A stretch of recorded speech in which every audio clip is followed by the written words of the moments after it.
Hola, buenas tardes. Hola Pablo, bienvenido. ¿Cómo Diana, estás? bien, saludo a todos, Pimpi. ¿Todo bien? Hola, compañeros. Buenas tardes. Hola, muy buenas tardes, compañero, ¿cómo andan?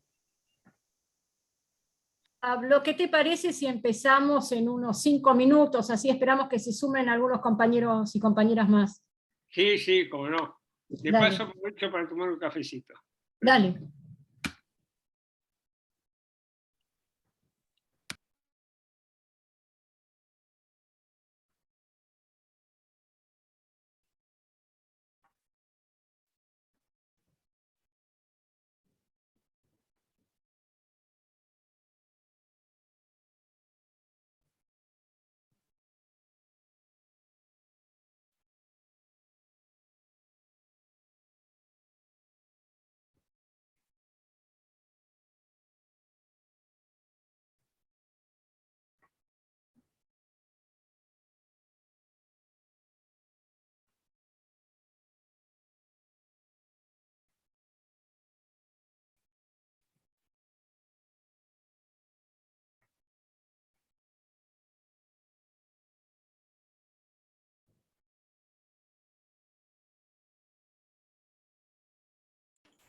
Hola Pablo, hola a todos.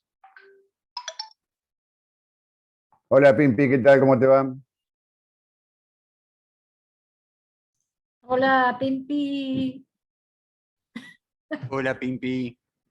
¿Cómo les va? Espero, Gitia, que me hayan extrañado el viernes. Los he visto muy divertidos en Ya el programa de ya te lo- radio. Los dejo una vez solitos y se dedican a la joda. Ya los ¿Te vi, parece que estábamos muy divertidos? muy divertidos los vi, Pimpi, muy divertidos. por favor. Pablo, ¿no te pareció a vos que estaban muy divertidos?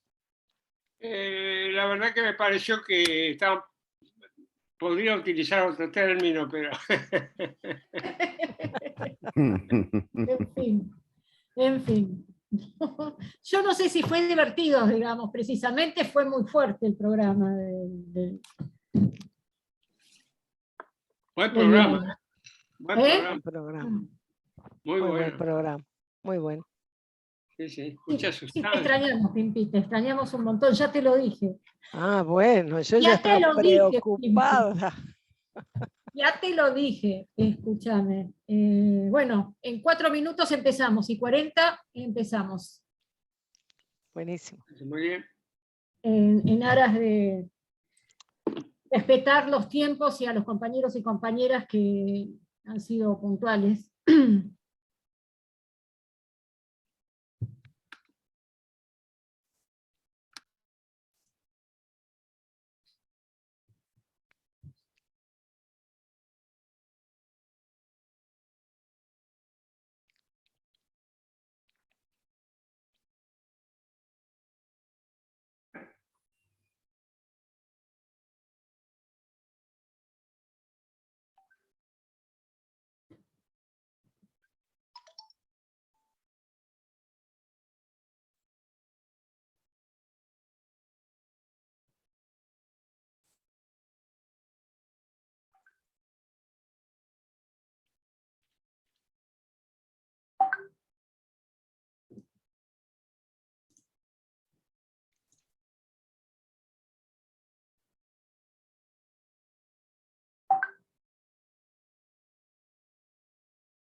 ¿Tuvimos alguna pequeña repercusión con esto de poner en la boleta en el sobre nuestro volante? ¿Vieron? No, no lo vi. ¿No viste? No, no lo vi. Sí, sí, No lo he vi la visto. nota. Les voy a mandar. Compartila en el chat si podés, Pimpi. Acá, no sé si sabría compartir acá, a ver. Copias el link y lo pegás ahí en el chat. Ah, bueno, muy bien.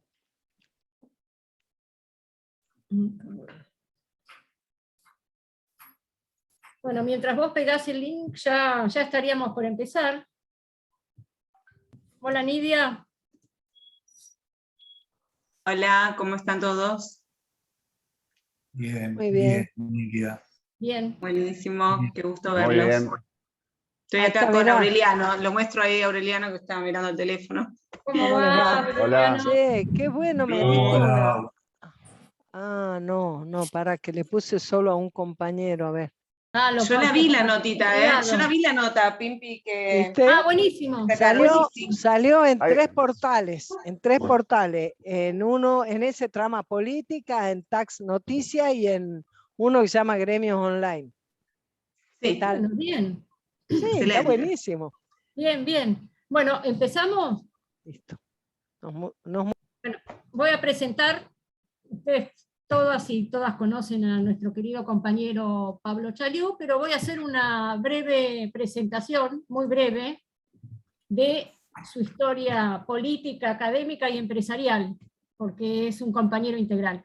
Es licenciado en Economía Política de la UBA, fue profesor en la Universidad de Belgrano y en la UCA, ha escrito más de 100 artículos y 4 libros en su especialidad, ha sido secretario de Comercio Interior durante la presidencia de Carlos Menem, y de la Competencia y de la Desregulación Económica en 2002 durante la presidencia de Duhalde, asesor del gobierno de la provincia de Buenos Aires y luego del Ministerio de la Producción desde 2011 a 2014, cuando era gobernador Daniel Scioli, presidente y fundador de la Unión Industrial de Mar del Plata, secretario y luego vicepresidente de la Unión Industrial de la provincia de Buenos Aires, fue director ejecutivo de SILFA, que es la Cámara Industrial de Laboratorios Farmacéuticos Argentinos, y asesor de CIPA y de la COPAL. Fue directivo de empresas farmacéuticas, alimenticias, metalúrgicas, tecnológicas y televisivas. Actualmente es presidente del Consejo de Empresarios Nacionales y del FOMPI, Foro para una Nueva Política Industrial. El compañero Chaliú va a desarrollar economía política desde una visión justicialista. Tenemos 1 hora y media de aquí en más. Una parte importante va a ser para la presentación y destinaremos los últimos 15-20 minutos a preguntas. Muchísimas gracias, Pablo, por compartir este espacio con nosotros y con nosotras. Bueno, Este espacio de formación política, ¿cierto? Que es muy importante. muy bien, muchas gracias, Gitia, y gracias a todos los que se han unido a este Zoom, no solo para escucharnos, también para intercambiar, preguntar. Yo tengo que empezar diciendo algo así. ¿Recuerdan aquel dicho? El hombre propone y Dios dispone. Bueno, tendría que hacer una pequeña variación. El expositor propuso, pero la situación dispuso. ¿Qué quiero decir con esto? Yo tenía pensado desarrollar más este tema desde más un punto de vista teórico, con obvias implicancias prácticas, porque la teoría como virtualidad no sirve. Pero la verdad, con lo que pasó ayer, con las elecciones, hablar de eso. Y dije, no, mire, me voy a arriesgar a que las coordinadoras me reten, pero yo voy a hablar de la situación económica post-elecciones. Pero voy a hablar teniendo en cuenta aquellos puntos que yo quería desarrollar. Me va a costar un poco más, porque voy a tratar de ejemplificar con lo que está pasando hoy sobre aspectos fundamentales de la economía. Y casi me atrevo a decir así en voz baja, casi podríamos decir, vamos a descubrir algunos pequeños secretos de la economía y de la teoría económica. Secretos en el sentido de que se discuten en ámbitos muy cerrados y a veces estas discusiones no toman estado público. Bueno, vamos a tratar en este ámbito de que algunas de esas cuestiones efectivamente podamos ponerlas sobre la mesa y blanco y negro. Antes, una pequeñísima observación. Miren, cuando nos acercamos a esos secretos, cuando nos acercamos a la economía, yo diría, necesitamos tener 3 actitudes básicas. Una actitud de interés, otra de respeto y otra de cuidado. ¿De interés por qué?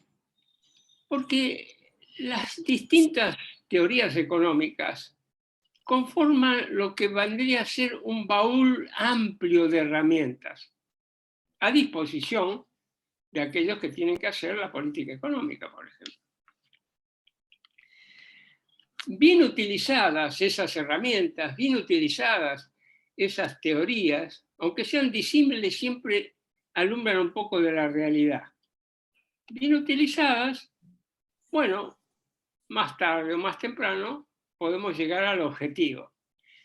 La economía en ese sentido es como un coche, un vehículo bien montado, con combustible. Tenemos que llegar a un destino, podemos utilizar distintos caminos. Para eso están las hojas de ruta, para eso está el análisis de la situación, para eso sirven las distintas teorías económicas. Para eso sirve ese baúl de herramientas. Con esto quiero decir de que no hay verdades absolutas en la economía. Después vamos a hablar un poquitito más de ese tema. De respeto. ¿Por qué digo de respeto? Bueno, tenemos el baúl de herramientas. Dijimos, si lo utilizamos bien, podemos llegar. Pero ¿y si lo utilizamos mal? Y si lo utilizamos mal, es como si el coche, ese que dijimos que podíamos representar a la economía, se sale de curso y nos estrellamos contra la pared. Ojo, no es solamente un postulado general, lo hemos visto muchas veces, lo estamos viendo ahora, lo estamos utilizando mal y nos hacemos, chocamos de frente contra una pared. Y dije de cuidado. ¿Por qué de cuidado?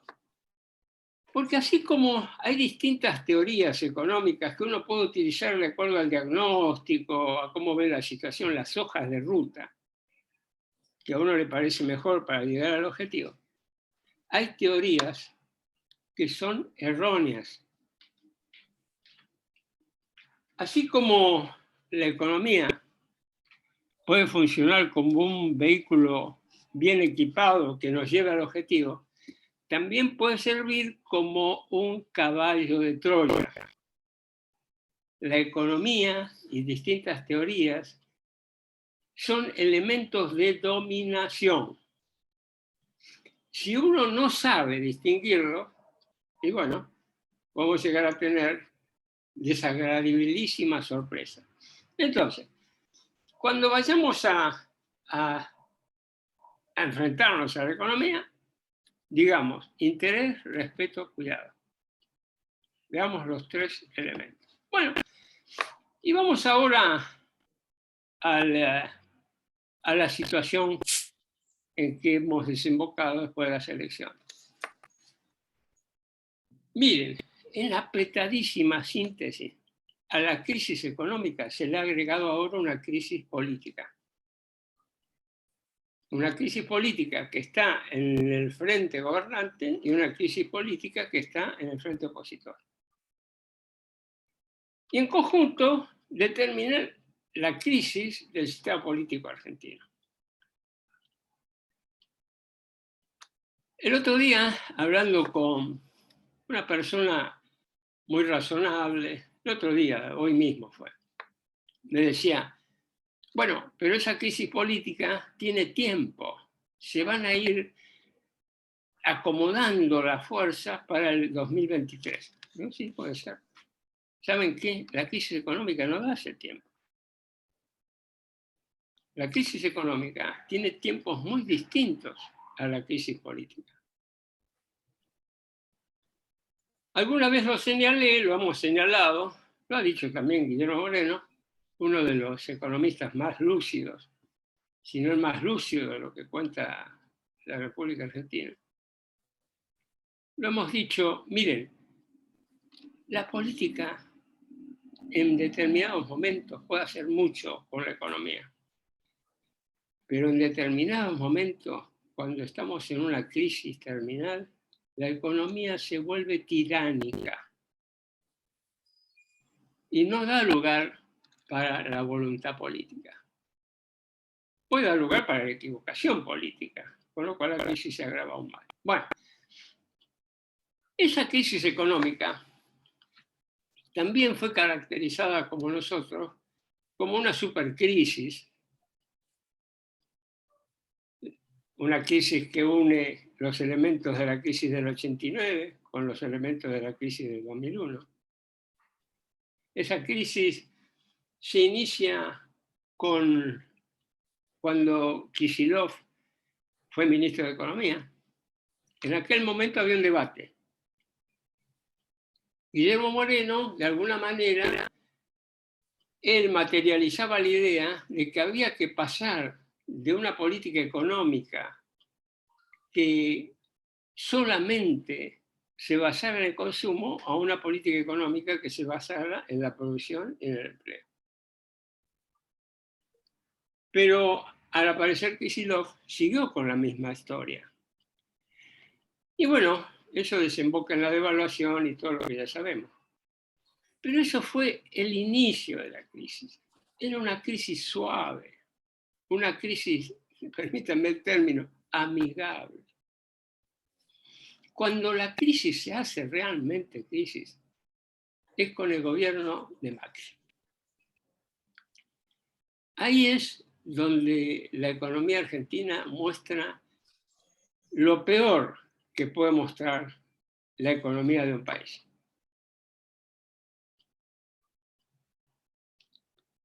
Ya estaban dadas todas las condiciones para la pobreza, ya estaban dadas todas las condiciones para la desindustrialización del país, para la muerte de las pymes, estaban dadas las condiciones para que el sector externo tuviera todavía más deficitario. Al fin y al cabo, la deuda con el Fondo Monetario Internacional y la deuda externa argentina es eso, es el déficit del sector externo que fue agravado al máximo. ¿Eran políticas equivocadas las de Macri? ¿O eran más que políticas equivocadas? Y no, eran mucho más que política equivocada. Eran los cimientos de las medidas lo que estaban mal. Era la estructura de las políticas la que estaba fallando. Era la filosofía política de Macri. Ese que podemos determinar, esa oligarquía neoliberal, aunque la oligarquía es más bien conservadora, pero bueno, se le puede dar esos dos atributos, una oligarquía neoliberal. Y puesta en marcha los fundamentos y las políticas que derivaban de esa oligarquía neoliberal, nos llevó al mundo crítico que vivió la Argentina. Esa liberación extraordinaria que tuvieron los flujos financieros, la liberación extraordinaria, sin ninguna clase de frenos, de defensas, del intercambio comercial con el mundo, la apertura de la economía. Entonces, no nos confundamos. Uno se puede equivocar de política y entonces decir, bueno, me equivoqué en una política o en dos, podemos... No, lo que estaba equivocado acá era una cosa mucho más profunda. Y por lo tanto la crisis fue también mucho más profunda. Pero este aquí, que aparece el gobierno de Alberto Fernández. Y entonces, la crisis no tiene solución de continuidad. incluso se agrava la crisis. Está bien, uno puede decir, lo que pasa es que apareció la pandemia. Digamos, la pandemia es un punto y hay que tomarla en consideración. Pero el punto mayor es la inacción del gobierno.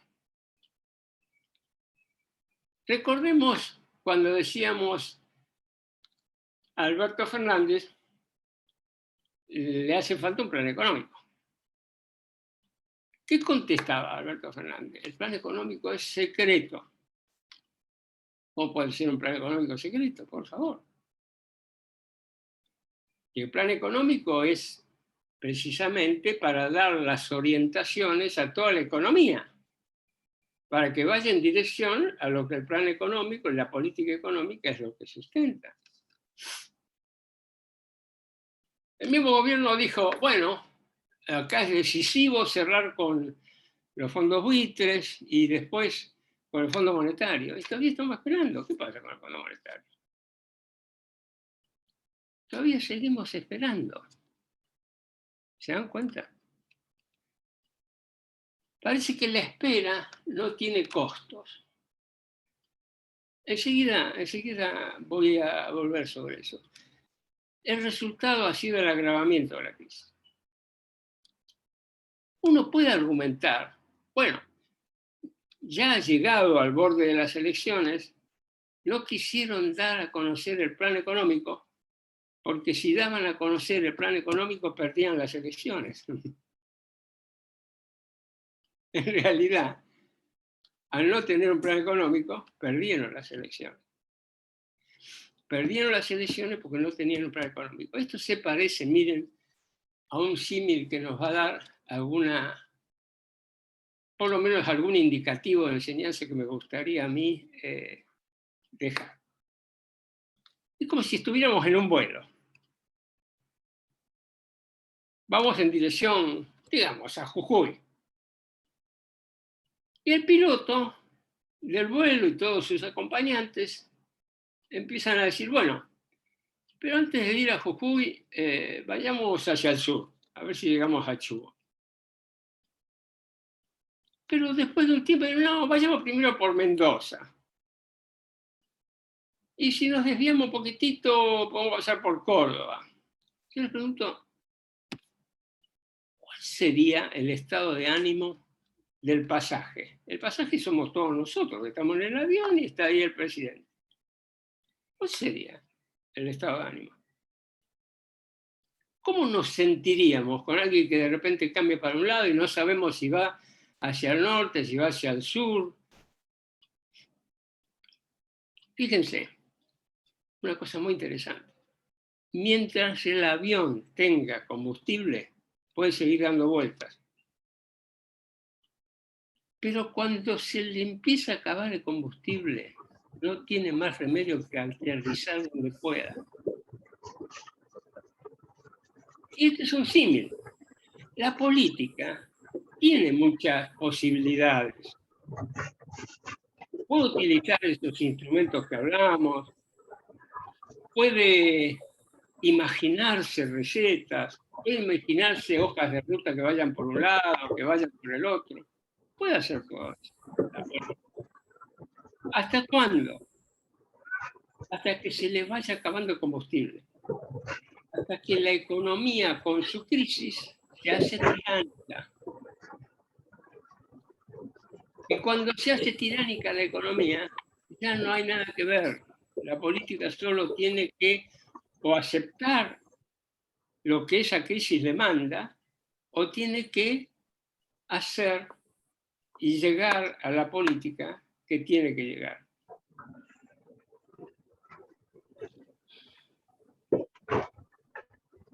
¿Cómo puede uno ver? Permítame un segundito. Voy a tomar un poco de café.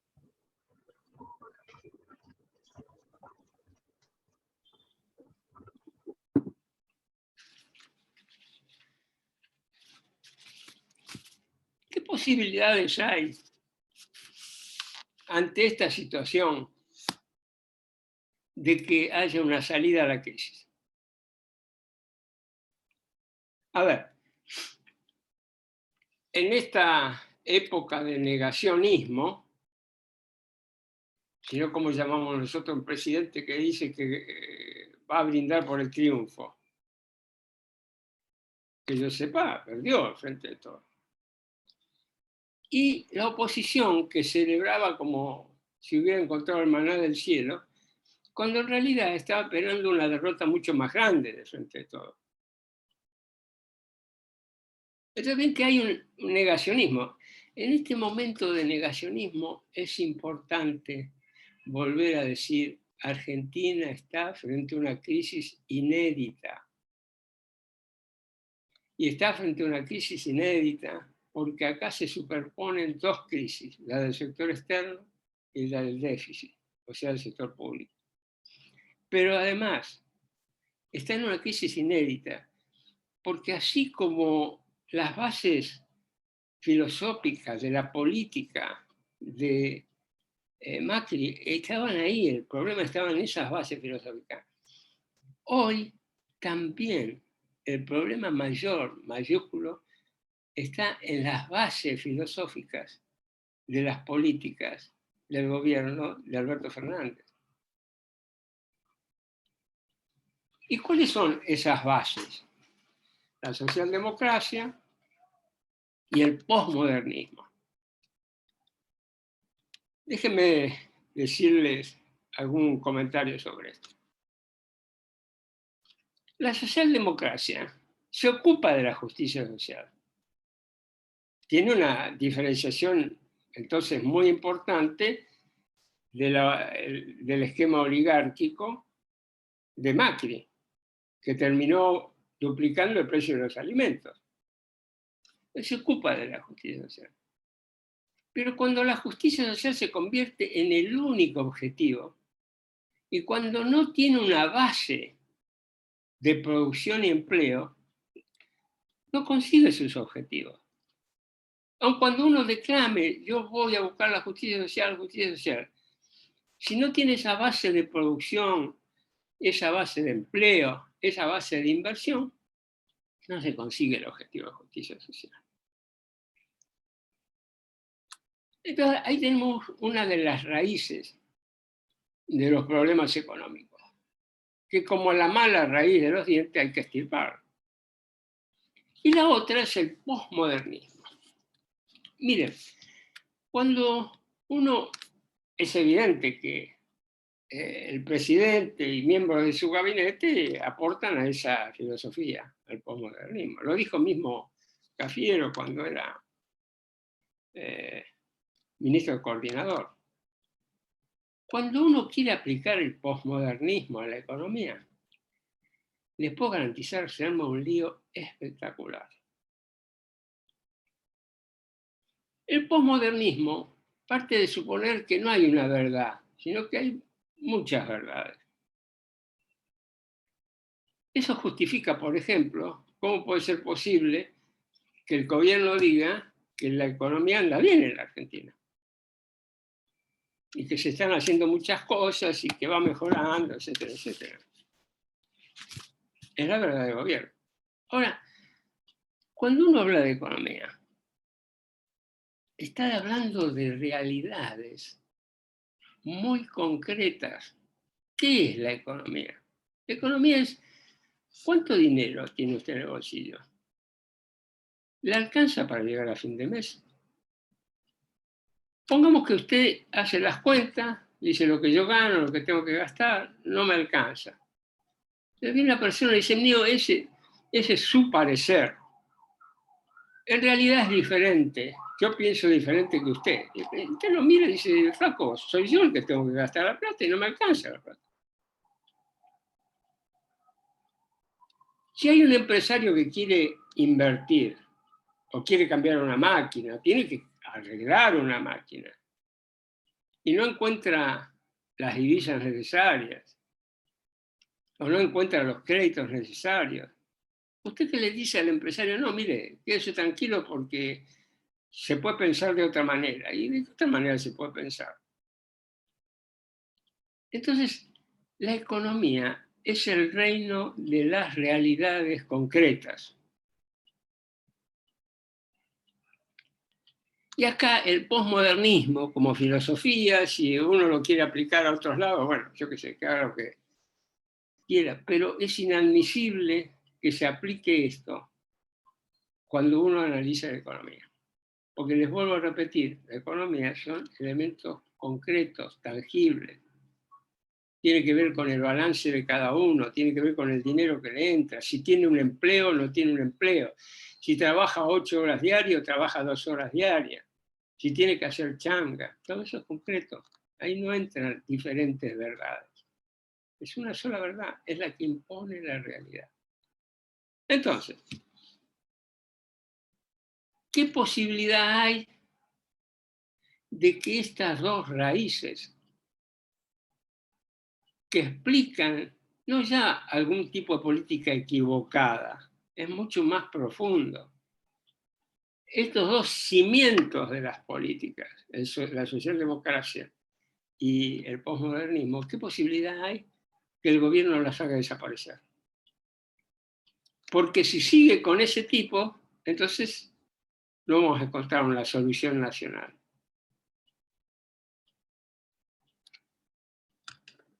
La oposición ganó, pero este aquí que no es gobierno, no va a gobernar la oposición. El gobierno perdió.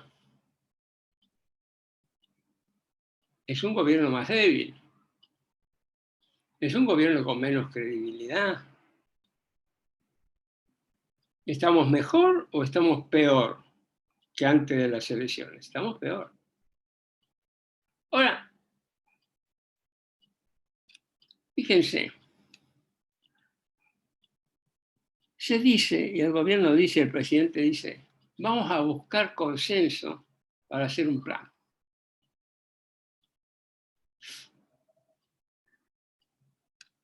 ¿Cómo le suena esto? Vamos a buscar consenso para hacer un plan.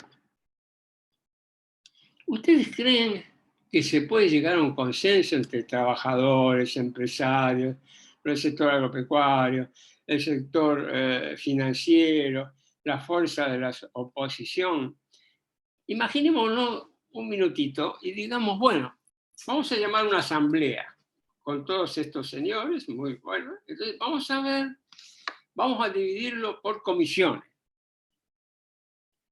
Debe haber más o menos unas 70 comisiones, porque así son los temas de la economía.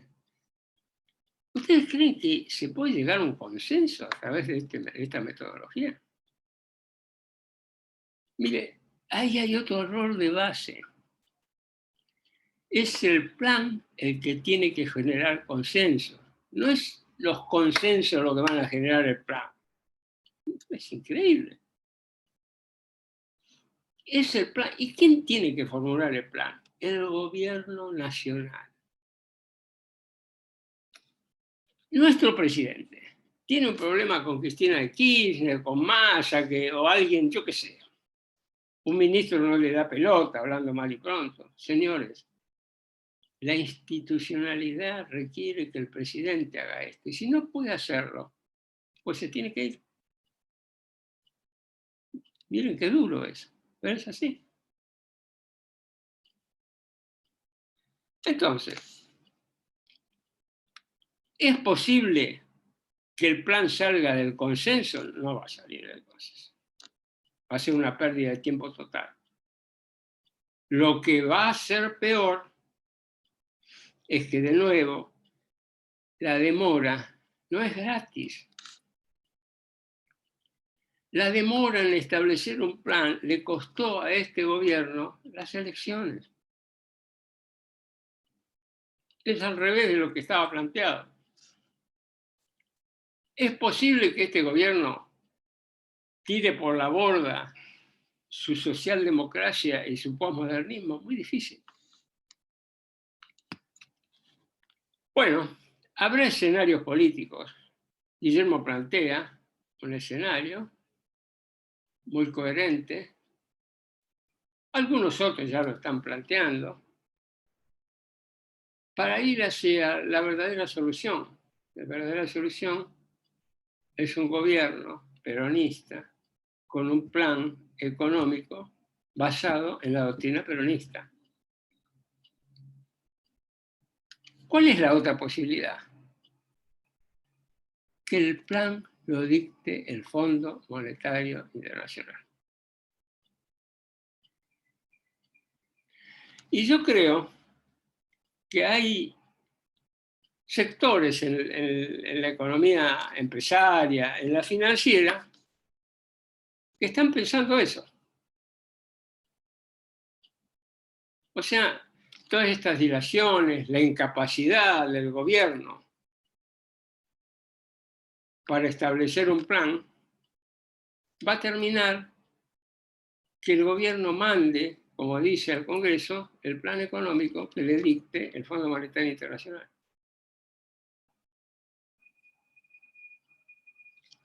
Volvamos un segundito atrás.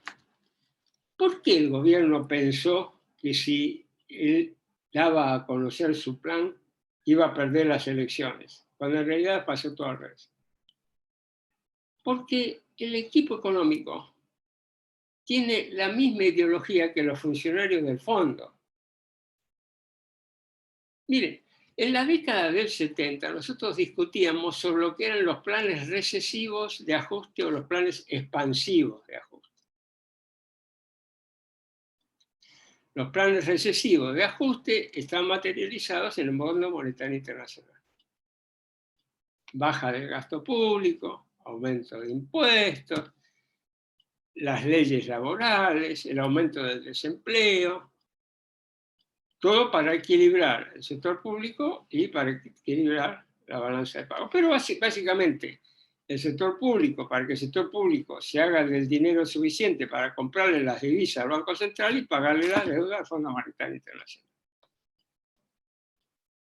Entonces, es razonable por qué decían, o por qué en la práctica obraron así, mejor no pongamos un plan, porque el plan que tenemos en mente es un plan recesivo.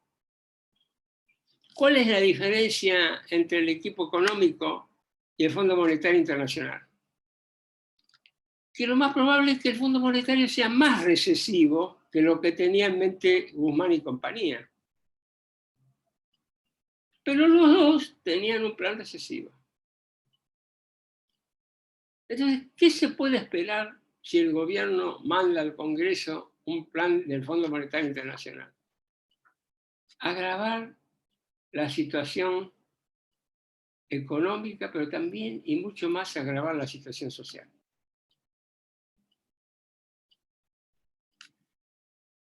Siempre queda pendiente la gran pregunta: ¿era posible hacer un plan expansivo que apruebe el Fondo Monetario Internacional? Mi respuesta es concluyente y es afirmativa: sí. Pero había que diseñar los instrumentos de una manera que no afectaran el empleo, la producción y los ingresos. Por eso una de las medidas esenciales era, que nosotros habíamos propuesto, era gravar a los sectores rentísticos. ¿Qué son estos sectores rentísticos? Los que medran de la producción, pero los que no agregan a la producción. Esta es la renta. ¿Se justifica la renta? Y bueno, se justifica por la propiedad. Pero ¿en qué proporción se justifica la renta? Y ahí estaba entonces cómo se podía atacar el sector público, el déficit fiscal, sin atacar la producción, el empleo y los salarios. ¿Llegaremos a esta solución? Bueno, veremos. Veremos cómo sigue evolucionando. ¿Podemos ser optimistas? Por el momento no podemos ser optimistas. Veamos qué es lo que el gobierno manda al Congreso. Veamos qué porciones de la renta nacional se quedan en el proyecto, qué porciones de esa renta se van al extranjero. Bueno, yo acá haría un breve paréntesis para tomar un cafecito y permitirle a los que están aquí preguntas o aportes. ¿Te parece bien, Gitia? Me parece perfecto, Pablo. Lo que le quiero pedir a los compañeros y a las compañeras que por favor nos hagan llegar las preguntas por chat para poder ordenar un poco las respuestas y el intercambio que se va a dar entre Pablo y ustedes. Pablo, hasta ahora tu ponencia fue brillante, concisa y contundente, contundente. Y realmente hiciste el análisis, obviamente, desde la economía política y desde una visión justicialista y doctrinaria. Así es. Podemos Así que, agregar algo ahí. sí, Mientras van apareciendo las preguntas, dejo el cafecito este para un poquito más tarde. te va a enfriar, Pablo. Lo tomo un poco más fría. Hay compañeros que piensan que la doctrina peronista es una doctrina que necesita actualizarse. Miren, mi opinión es contraria a eso. Cuando una doctrina se asienta sobre principios generales que son prácticamente universalmente ciertos, no necesita actualización, necesita aplicación, pero no actualización. Mire, la doctrina peronista obviamente es muy rica, pero yo diría que tiene 3 o 4 principios fundamentales que vienen a ser como los cimientos. Una vez que aceptamos esos principios, las políticas empiezan a encadenarse y tienen una gran lógica. Mire, cuando Perón dice cuáles son los objetivos supremos, el bienestar del pueblo y la grandeza de la patria, uno dice, bueno, sí, el bienestar del pueblo, la grandeza de la patria, déjense joder, lo ponemos ahí y seguimos adelante. No, minutito. Es extraordinario que ponga a los dos en la misma categoría. Eso despeja cualquier duda acerca de que si el peronismo es o no es populista. El peronismo no tiene nada de populismo.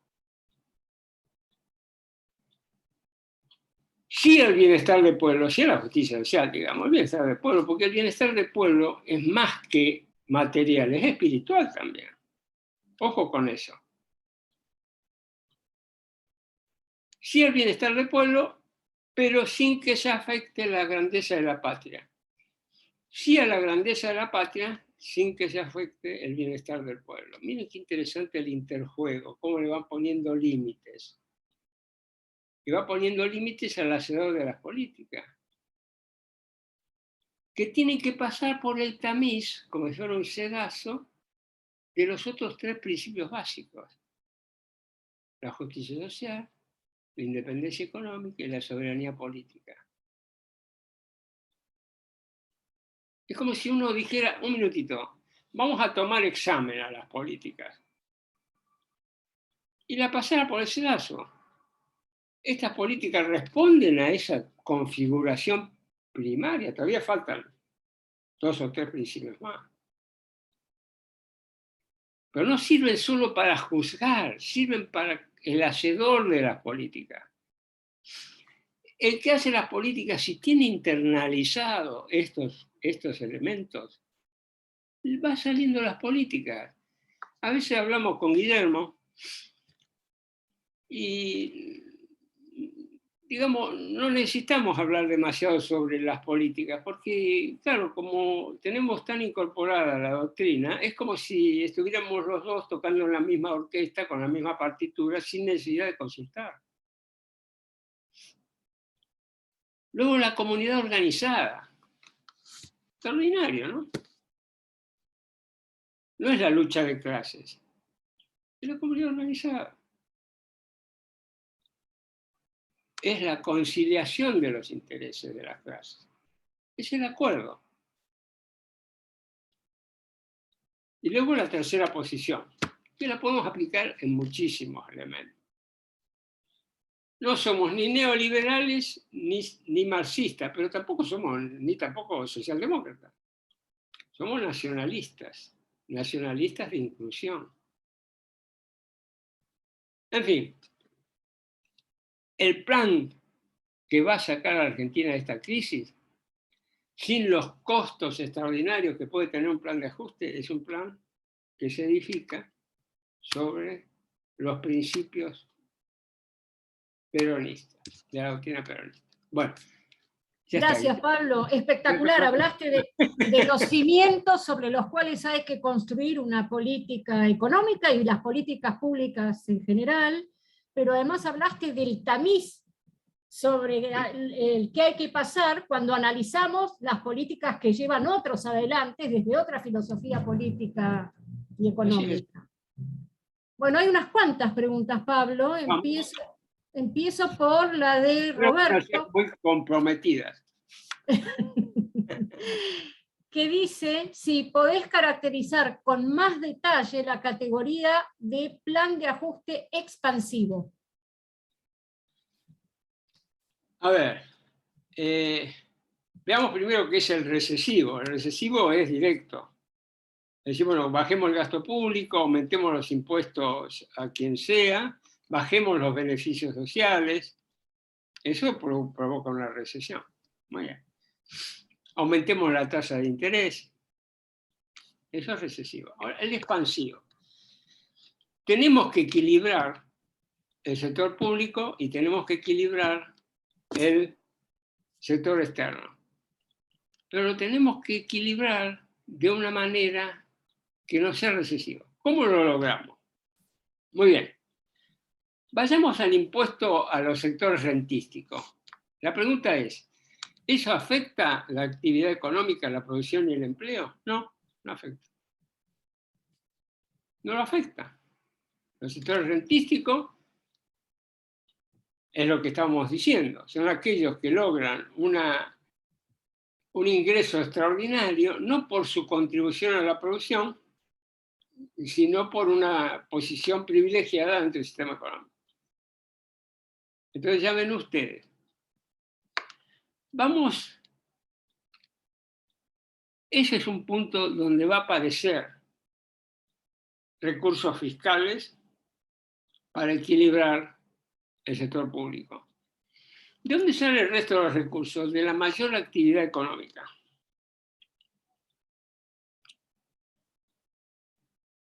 ¿Cómo se logra una mayor actividad económica?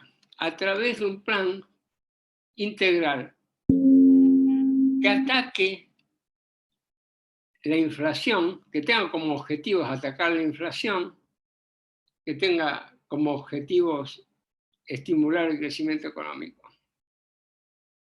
Ustedes dirán, pero es muchos objetivos, es un plan muy ambicioso. Es que no hay otra manera. Tenemos que tener un plan ambicioso. Ahora, son muchos objetivos. Pero estuvimos hablando al principio, miren, la economía es como un baúl de herramientas que están ahí para ser utilizadas. No solo tiene una herramienta. Esas son las teorías erróneas, equivocadas. Esas son las teorías por las cuales se consolida un modelo de dominación. ¿Cuál es una teoría errónea donde se ve la economía como dominación? Cuando aparece un señor que dice, acá basta con bajar el gasto público y no emitir y está todo arreglado. Es una teoría errónea. Muy bien. ¿Cómo se logra la reactivación? Incluso con un tipo de cambio más competitivo, uno va a decir, pero las presiones sobre los precios, un minuto. En la concertación tiene que aparecer explícitamente los elementos de reactivación económica y el negocio, vamos a llamarlo así, que hacen los empresarios de perder un margen y ganar en cantidad. Pero esa concertación no solo es de precios y salarios, es de precios, salarios, tarifas, impuestos. El gobierno tiene que poner sobre la mesa lo mismo que le está exigiendo a los empresarios. Si no, no hay concertación. Yo les digo esto, digamos, o te digo al que me hizo la pregunta, muy esquemáticamente, pero están en los planes que hemos presentado, hay 30 o 40 medidas que apuntan a todos los problemas de la economía, pero básicamente es eso, es atacar el déficit fiscal por este lado y después el otro por la concertación, que apunta a la reactivación económica. Y de cara a la emergencia del sector externo. Una emergencia del sector externo que tiene que ser de alguna manera administrada por los interesados y el gobierno, para que en un primer momento se gaste exactamente lo que es necesario gastar, en términos de uso de divisas. También se dice hay que atacar ciertos sectores industriales, por ejemplo, la industria automotriz. La industria automotriz es una extraordinaria consumidora de divisas, lo mismo que la de aparatos para el hogar, lo mismo que la industria farmacéutica. En cada uno de esos sectores se puede llegar a arreglos para disminuir, en algunos casos fuertemente, la demanda de divisas de ellos. Por eso dijimos un plan integral. Tiene medidas fiscales, tiene medidas monetarias, tiene medidas al sector externo y tiene medidas para los sectores industriales y agropecuarios. ¿Sí? Bueno. Continuamos, Pablo, ¿te parece? Dale, dale.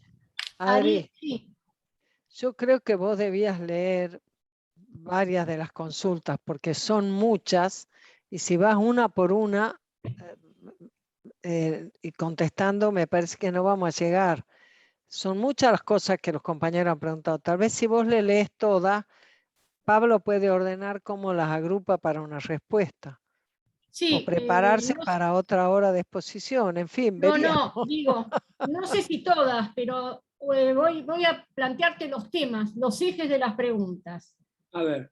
Para ver si se puede organizar temáticamente la respuesta. Por un lado, hay una pregunta que tiene que ver con justamente qué es gravar a los sectores rentísticos. Estos sectores yo entiendo que son los que rentan la tierra, los sectores de la oligarquía.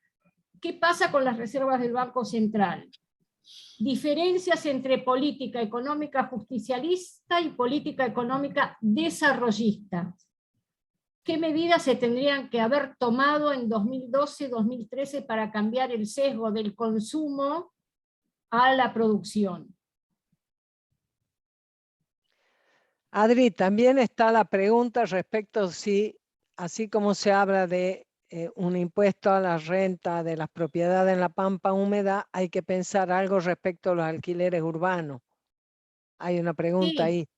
No, la pregunta la acabo de decir el eje, Pimpi, que justamente es la renta de la tierra, la renta. Él pregunta si, efectivamente sí, tiene que ver con la renta de los alquileres urbanos, pero en realidad el tema es la renta de la tierra, no es la renta de todo. La renta de la tierra es muy rápido, no solo en la pampa húmeda, sino también en minería.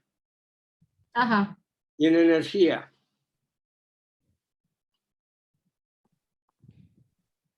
Gravar la renta minera, la renta energética y la renta de la tierra. Claro. Si no es grabar, poner los precios acordes con los costos. Okay. Y eso ya va a ir desapareciendo bastante. Bien. Después hay otra que tiene que ver con el plan de sustitución de importaciones. Supongamos que el plan de sustitución de importaciones se lleva adelante por 5 años. Luego de ejecutar el plan de sustitución de importaciones, ¿cómo se sigue? Bueno, No, a ver, un segundito. Me parece que No ese es ahí... el planteo. No, está bien. A ver, Argentina tiene espacio para sustituir importaciones, no cabe duda, tiene espacio para hacerlo. Ahora, cuando uno dice hagamos un acuerdo, y hagamos un acuerdo que tiene que ser de mediano plazo, no es un acuerdo de un año, tiene que ser un plan quinquenal. Muy bien. Es un plan que establece premios y castigos. No es un viva la pepa. No es decir, bueno, yo te protejo, hacemos lo que quiera, no, un segundo. Yo te protejo tu patrimonio, te doy la posibilidad de que vos amplíes tu patrimonio, pero vos tenés compromisos. Hay sectores que no hace falta hacer esto, porque se desarrollan naturalmente, pero hay sectores que uno tiene que decirle, yo te protejo a vos de la competencia, pero vos en 5 años tenés que cumplir con estos elementos.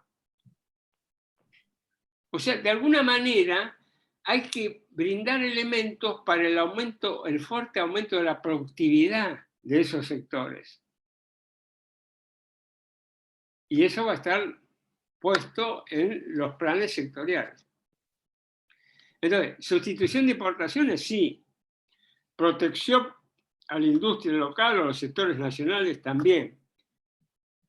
Pero no de cualquier manera.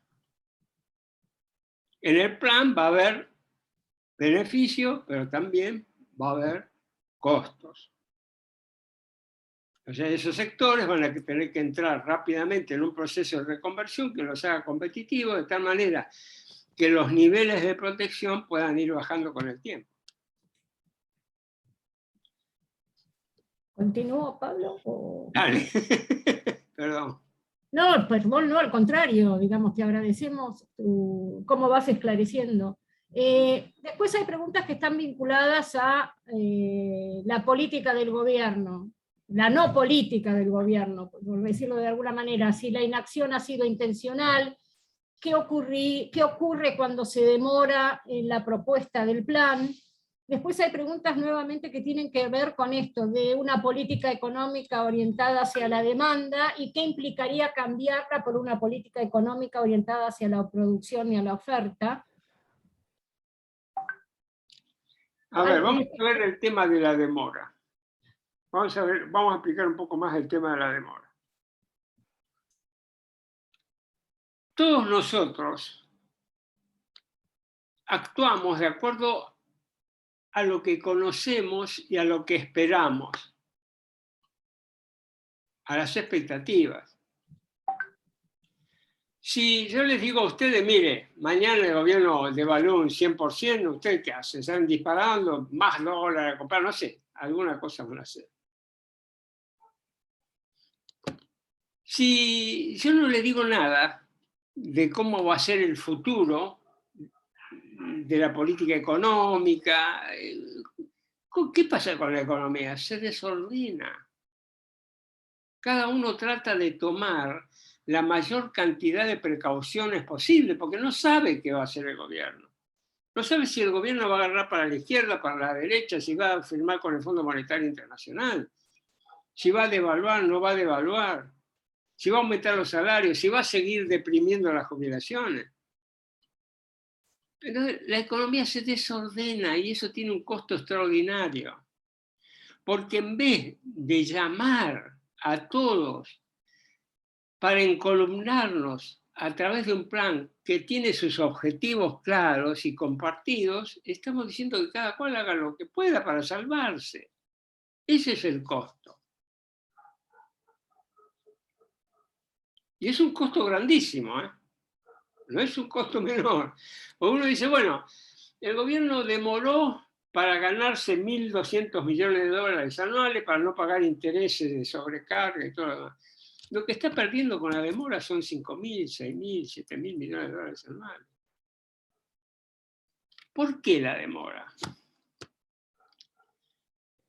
En realidad, el gobierno puede pensar que ellos no demoraron nada. Ahí aparece el posmodernismo.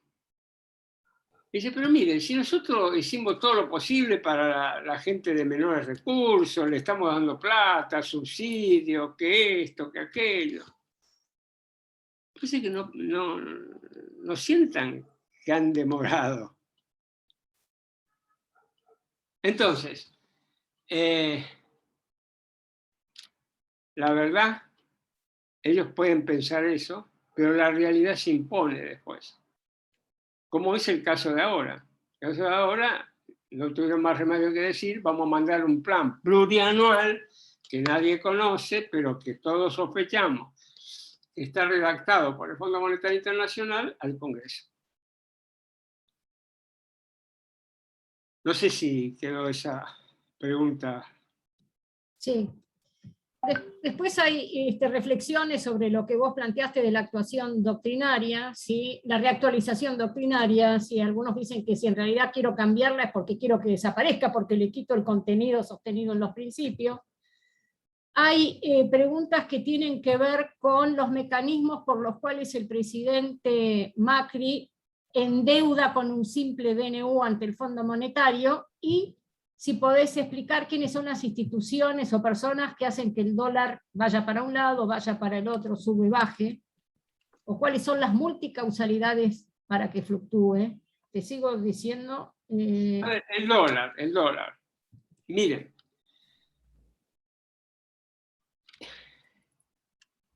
El gobierno es un experto en atacar efectos sin preguntarse las causas. Yo preguntaría, ¿cuál es la causa de que la gente ame tanto el dólar? Porque ya no es una cuestión de cariño, ya es un amor por el dólar. ¿Por qué la gente ama el dólar? Mire, las familias consumen. Es así, si no, no pueden vivir. Pero buena parte de las familias miran el futuro y dicen, un minutito, yo tengo que tener la casa propia. Yo le tengo que dejar algo a mis hijos. Cuando se hacen este tipo de planteos reales, las familias, ¿de qué estamos hablando? Del ahorro. Entonces, dicen, no, están especulando con el dólar. Mire, el dólar representa el ahorro en la Argentina. Y el ahorro tiene tanta jerarquía como el consumo. Les pregunto a ustedes, ¿acaso ustedes no tienen en la cabeza, en mente, si yo tengo una obra social, quizás tengo una prepaga, pero qué pasa si yo tengo una enfermedad que me obliga a mí a estar por arriba o gastar más? Yo tengo que tener un ahorro. ¿O qué le pasa a mis hijos? Entonces, si no atacamos el fenómeno de la inflación de una manera certera y de una manera, íbamos a estar siempre atrás del dólar. Porque la inflación lo que hace es eliminar la posibilidad de ahorrar en pesos. ¿Y en qué vamos a ahorrar si no es en pesos? En dólares. Entonces cuando alguien me dice, bueno, ¿y quiénes están atrás del dólar? Mire, estimado que me hizo la pregunta, todo el mundo está atrás del dólar, todo el mundo que puede. Los que no pueden, lamentablemente, bueno, pero si pudieran, estarían atrás del dólar también. ¿Pero por qué? Porque en el fondo está el problema de la inflación y de la destrucción del ahorro en pesos.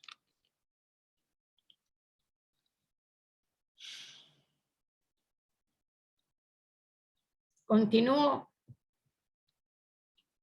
Hay una pregunta sobre la política, si la política keynesiana es recesiva y si se debe a su carácter de promoción de la balanza deficitaria.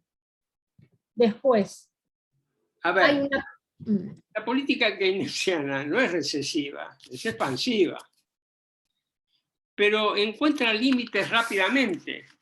¿Por qué? Porque según Keynes, casualmente lo que hay que expandir es el gasto público, pero está dado en un contexto especial. Cuando la inversión privada cae, cuando la gente deja de consumir por temor, entonces ahorra mucho. Es un contexto que no se ha dado en la Argentina. Entonces hay que expandir el gasto público. Miren, es interesante la pregunta. ¿Por qué? Guzmán cree que la salida a esta crisis va a estar ampliando el gasto público. Yo les pregunto, ¿es lógico que alguien piense que hay que ampliar el gasto público con el déficit fiscal que tiene la Argentina y la necesidad de buscar fondos para pagar la deuda externa? Absolutamente ilógico. Por eso se dice que donde está la reacción tiene que estar en el sector privado. Además, en el sector privado hay 200 y pico de miles de millones de dólares en el extranjero. Pues busquemos una manera de buscar esos fondos del sector privado en el extranjero para ayudar a la reactivación, a la producción y a la inversión privada.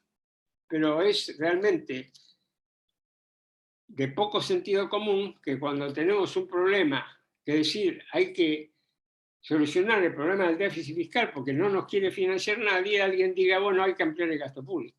Por eso las políticas keynesianas no se pueden aplicar acá. Ok, gracias. Después hay una pregunta que tiene que ver con un sistema, si se puede implementar un sistema de crédito dirigido al desarrollo para manufacturas e infraestructura, apelando a los ahorros nacionales. Bueno, ese es otro punto absolutamente necesario, que figura en cualquier plan integral. Es un tema, a ver, el sistema financiero argentino vive del sector público y del Banco Central. Es un maridaje muy importante que no se ha dado solo acá, viene de muy lejos.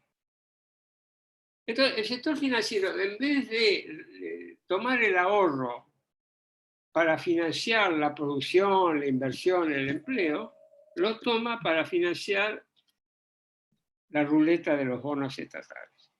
Es un maridaje complicado, pero hay que romper ese maridaje. Si no rompemos ese maridaje con decisión, esto que necesitamos, que es el crédito al sector privado, ese crédito a las pymes, ese crédito, no va a aparecer. Es uno de los problemas más serios, pero es uno de los problemas que, no obstante ser serio, requieren una acción decidida por parte de una política económica peronista. Perfecto. Acá hay una pregunta que tiene que ver con que especificar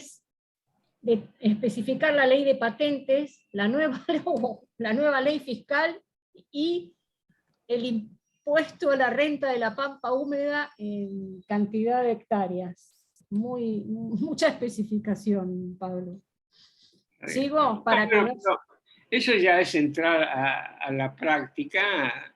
Habrá que establecer un estudio sobre esas propiedades, pero no es muy complicado. Simplemente tendremos que tener funcionarios que trabajen.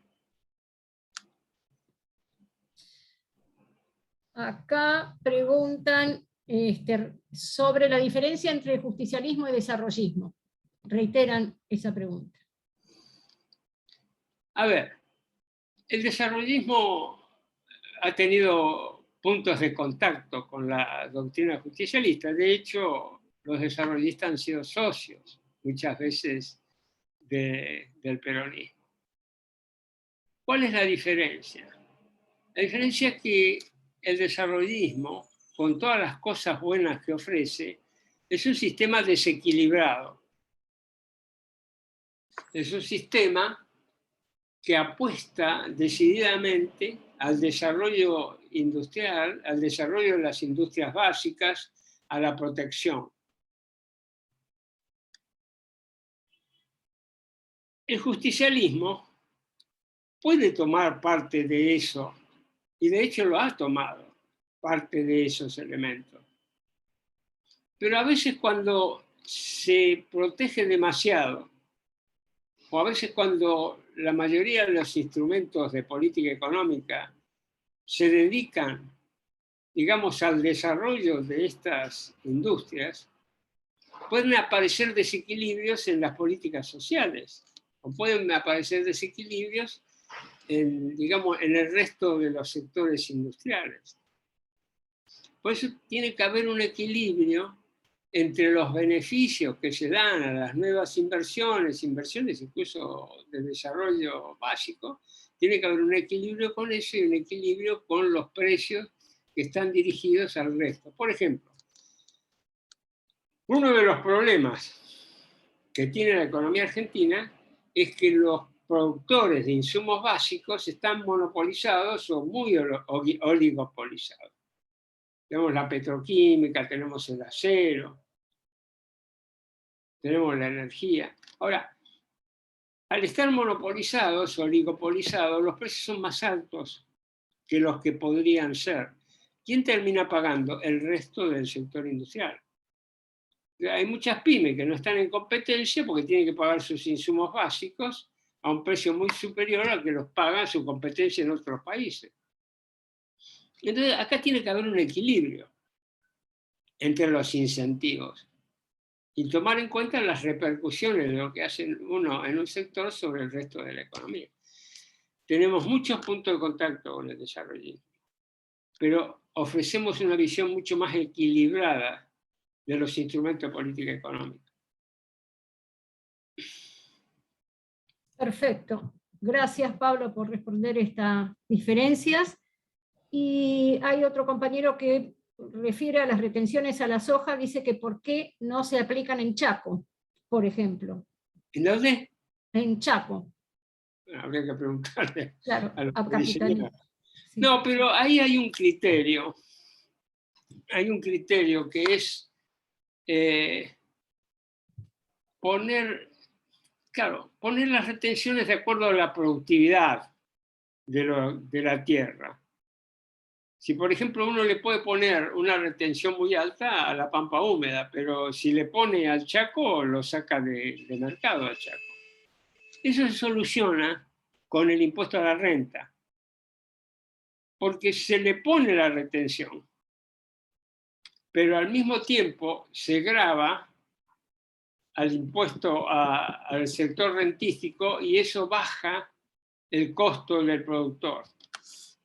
Es decir, es una diferencia de productividad y puede ser que eso explique, o puede ser que no, yo qué sé, no lo conozco el tema de por qué el Chaco no paga la misma retención. Pero puede ser esa la justificación. Hay una pregunta que pide que desarrolles un poco lo relativo al sector previsional en la propuesta que elaboraron.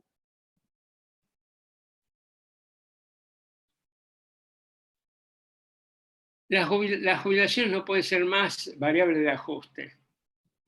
Es así. Entonces, el problema es que si uno no tiene un sistema lógico de recaudación, va a terminar cayendo sobre jubilaciones, pensiones, subsidios.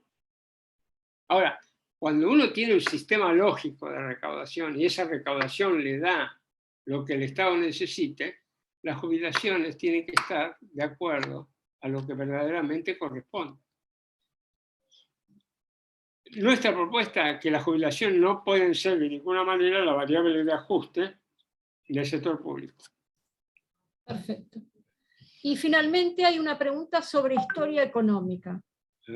Si puede hablarnos un poquito, en aras del tiempo que nos queda para finalizar la clase de formación política de hoy, sobre la primera gestión de Gómez Morales al frente de Economía entre 1952 y 1955, porque ha escuchado Mariano, el que pregunta, que la segunda presidencia de Perón se caracterizó por el estancamiento en materia económica, y ahora resulta que Gómez Morales había aplicado un programa de estabilización que hasta los liberales rescatan. Bueno, a ver, hay algo que yo tenía que decir sobre la doctrina económica, que es la siguiente. La doctrina económica peronista está enamorada de los objetivos, pero no de los instrumentos. Enamorarse de los instrumentos es lo peor que le puede pasar a una política económica, porque la rigidiza. La política económica tiene que analizar el contexto internacional, tiene que analizar las variables propias. Por ejemplo, si uno sufre una sequía durante 3 años, es otro problema. O si en el mundo se desata una guerra comercial, es otro. Bueno, los instrumentos tienen que adaptarse a eso. Ya sobre la década del 50, la posguerra ya había ordenado bastante, había desaparecido una demanda excedente muy importante en los mercados europeos y hubo necesidad de adaptar la política económica al nuevo contexto. Y eso es lo que hicieron. Incluso con el 54, con el plan quinquenal y el plan de la productividad, ¿no? Bueno. Digamos, volver a realizar un segundo Congreso de la Productividad y el Bienestar Social es una de las propuestas que también están llevando a cabo ustedes, están planteando ustedes con Guillermo, y bueno, con todo nuestro espacio. Hay una última pregunta que parece que el tema de la política económica desarrollista y sus puntos en común con la justicialista inquieta a los compañeros y las compañeras. Dice que ¿qué tipo de expresiones políticas sostienen políticas económicas desarrollistas? Pensando en Singapur, por ejemplo. Y la idea es un nacionalismo de exclusión, pero no justamente pregunta porque no está seguro Federico sobre este tema. Pero perdón, ¿quién defiende políticas desarrollistas en la Argentina hoy? No. ¿Qué tipo de...? Sí, tal vez debe ser quienes hoy hablan de políticas desarrollistas. Federico, no sé si querés aclarar un poco más tu pregunta. Y mientras tanto, hay otra que tiene que ver con quiénes sostienen las teorías erróneas. ¿Dónde circulan? ¿Dónde se fabrican? ¿Y dónde se pueden fabricar? Tienen origen en Estados Unidos y Gran Bretaña. Son teorías erróneas para nosotros. Quizá para ellos en algunas circunstancias no son erróneas. Pero, por ejemplo, cuando se dice la economía tiene leyes inmutables y no se puede atacar contra ellos. Cuando se dice el sector público no puede hacer nada contra la pobreza y todo lo que haga en contra de la pobreza va a aumentar la pobreza. Todas esas son teorías erróneas que no vienen desde afuera. O cuando dicen la protección a la industria nacional es erróneo porque castiga a los consumidores. Son todas teorías erróneas que nos vienen dadas desde los poderes internacionales. Desarrollismo. Sí, desarrollismo en el mundo y en Argentina. ¿Quiénes sostienen esta? En Argentina, desgraciadamente, ya hay muy pocos que sostengan esto. Porque el desarrollismo sostenía la necesidad de un plan de desarrollo. Nosotros estamos diciendo la necesidad de un plan de desarrollo sustentable. Pero ¿quién más en el espectro político? Nadie. Es lamentable. Ni siquiera los superstítes del MID, del Movimiento de Integración y Desarrollo. En el mundo hay muchas variantes. Yo creo que las economías asiáticas no están plegadas al modelo desarrollista. Acuérdense, el modelo desarrollista pone el énfasis en la producción de los insumos básicos y lo que quiere es que el país se independice de la importación de los insumos básicos.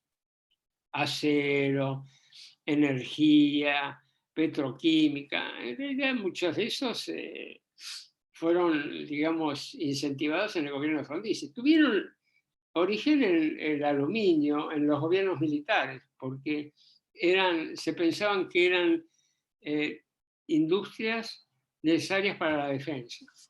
Pero esto lo podríamos hablar en otra ocasión. Finalmente hay una, pero rauda y veloz, para que puedas hacer un cierre de tu ponencia, Pablo, y después Pimpi haga un cierre de la clase de hoy.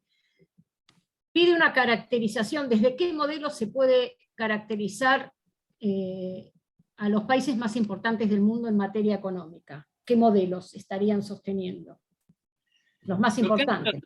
Lo que han sostenido siempre ellos, por más que lo vistan de una manera o lo vistan de otro, es primero ellos. No nos equivoquemos. Primero ellos. Ese es el modelo de los países más desarrollados. Sus intereses por encima de cualquier otro interés en el mundo.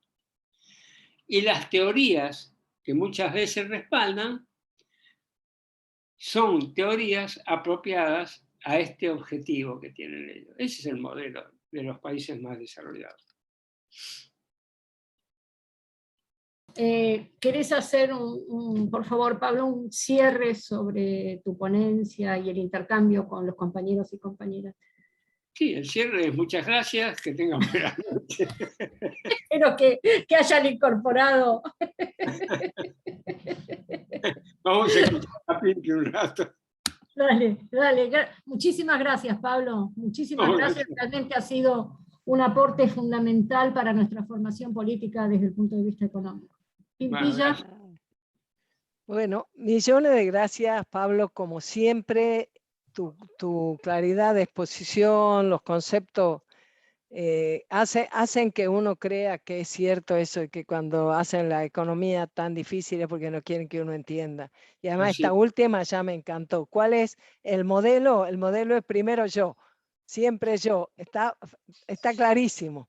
Así que muchísimas gracias. Por supuesto que, mira, acabo de tomar la precaución de seleccionar todo el chat para ponerlo en un Word, y te lo voy a mandar por si alguna pregunta te parece que vale la pena en otro momento, porque la verdad es que los compañeros se han pasado de preguntar, che, lo han querido exprimir a Pablo y eso no corresponde, somos todos compañeros acá, y bueno, qué sé yo, son demasiadas cosas. Entonces, estoy re contenta, ustedes verán, acá hay más de 70 compañeros, esta es nuestra tercera clase, y están participando muchos compañeros, hay interés, hay necesidad. Lo que ha ocurrido ayer muestra con mayor razón que nosotros estamos en la senda que corresponde, que nosotros no podemos permitir que se arrastre al peronismo en el desastre que es este gobierno, que como decía hoy un compañero en alguno de los N+1 grupos que uno participa, decía, ¿dónde se ha visto que el peronismo festeje que perdió? ¿Dónde se vio que el peronismo festeje que perdió? O sea, están demente, más allá de que haya una especulación de que lo hayan presentado así, o sea, eso no tiene importancia. Lo cierto es que porque ahí no hay peronismo, no hay voluntad de transformar la situación del país por el pueblo y por la patria, no la hay. Hay nada más el estar agarrado como garrapata de los cargos, de los sueldos, de la figuración, y ver cómo van al próximo cargo. Y ellos son como si fueran los países, los grandes países del mundo. Yo, primero yo, segundo yo, tercero yo. Así que olvídense, nosotros estamos en esta senda y la verdad es que es un orgullo que haya tantos compañeros que tienen bien en claro que, como nos dijo Guillermo, que tenemos que ser como la cera. Yo tengo que estudiar primero un poco de la cera, pero entendí el asunto que hay que seguir militando. Así, en una traducción sencilla, dijo, hay que recoger los retazos. Quería consultarles por lo siguiente. El próximo lunes, un lunes feriado. En nuestro cronograma era el día que íbamos a tener reunión presencial con Guillermo para analizar la política. Entonces, vamos a hacer un cambio. Esa reunión presencial la vamos a tener el 29 en el CEN. Nos convocamos a las 7:30. Guillermo tiene una actividad a las 6. Podría ocurrir que se demore un poquito el inicio, pero no, me parece que es mejor eso. Si ustedes quieren, y ahora propongo que votemos, decidamos y demás, el lunes que viene yo sí me ofrezco que por Zoom hagamos una charla sobre cómo funciona el Poder Legislativo, tanto en la ciudad como en el Congreso Nacional. Si quieren, pero lo mismo sigue siendo feriado. Así que por ahí ustedes me dicen, deja de joder, Pimpi, descansemos el 22 que es feriado. Ustedes opinen. Yo lo que digo es que por lo menos no tengamos que venirnos todos al CEN justamente un día feriado. Pongo a consideración de esta asamblea ¿cómo se diría? Improvisada.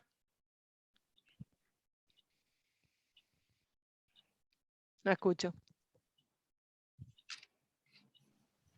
Pongamos dedito para arriba, se me ocurre lo que estamos a favor. Con la propuesta. Primero resolvamos. 29 en el CEN con Guillermo, estamos todos de acuerdo, ¿sí? Sí, claro, Eso sí, eso ya sí. queda. Segundo, ¿estamos dispuestos a tener por Zoom una charla el lunes que viene o prefieren que lo pasemos directo al 6 y toman sol a las 7:30 de la tarde el lunes? Lo que ustedes digan. Sí, directo al CEN es más lindo porque te vemos, Pimpi.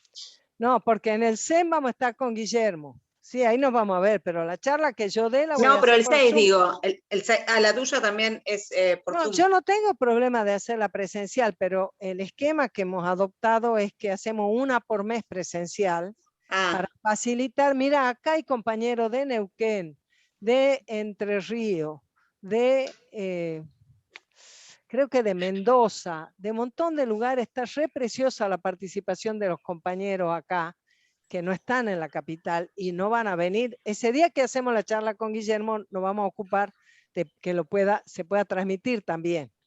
Pero El otro lunes sí, Pimpi. Hace una por Zoom. Sería bueno. hacemos el lunes 22, aunque sea feriado, por Zoom. Sí, ponerlo a votación. Sí. No estoy de acuerdo. Yo Pongamos también. la mano así si nos parece bien.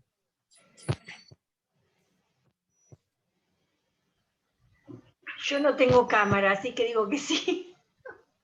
Muy bien. Bueno, entonces el lunes que viene hacemos por Zoom y vemos un poco cómo funciona el Poder Legislativo. Una cosa sencilla, más cotidiana y demás. Y ahora una invitación, para que no sea todo trabajo. Para todos, ¿eh? Pablo, principal. El 16 de diciembre, en la sede de Avellaneda del Sindicato del Vidrio, vamos a hacer la despedida del año, va a haber choripán. Eso, creo que eso lo han puesto para que yo vaya, no estoy segura, o tal vez para más de uno acá que nos mueve los verdaderos principios y valores del peronismo, o sea, no puede haber una reunión sin choripán. Y vamos a poner en marcha ahí una propuesta que ha traído Valdés para Guillermo, que es que no solo hagamos el partido Principio y Valores, sino una agrupación Principio y Valores, que se empiece a armar en todo el país. Porque un poco la diferencia entre que sea la agrupación, además del partido, es que en determinados lugares que no da para armar el partido, lo mismo nos permite esa identidad política para actuar. Estamos entonces ese día, vamos a hacer de capital, tenemos que hacer una movida de 150, 200 compañeros, como hicimos el día de la caravana, y si nos ponemos caprichosos, capaz que hacemos caravana y todo, va a estar bueno que sentemos esa presencia, ese entusiasmo militante que tenemos. A la tarde del día 16, en Avellaneda, apenas cruzando el puente, en el Sindicato del Vidrio, puesta en marcha de la agrupación Principio y Valores, cierre del año político para el Partido Principio y Valores. Entre tanto, todos nosotros vamos trayendo la ficha de afiliación y de adhesión para que nuestro equipo con la Elizabeth, con Joel, con la Guille, con Beto, con todos los compañeros, con Roberto, tengan insumo para trabajar, así podemos avanzar en el reconocimiento del partido. Y entonces el lunes que viene nos vemos por Zoom, el lunes siguiente nos vemos con Guillermo en el CEN, el 16 cerramos la actividad, no es que cerramos a seguir laburando, pero hacemos un cierre simbólico, público, político, y presentamos la agrupación. Y de paso, les cuento que los compañeros de la juventud han armado una charla con la Marta Cascales este miércoles en el CEN, y nosotros un poco más temprano vamos a tener en el CEN una reunión de los compañeros que laburan en el territorio. Así que tenemos mucho por hacer, están todos invitados y nos vemos. Muy bien. Chao, gracias. Gracias, Pablo. Chao. Extraordinario. Gracias, compañeros. Pablo. Muchas Chao, gracias. compañeros y compañeras. Por la paciencia, chao, chao. No, Gracias. Chao, gracias. Muy bueno.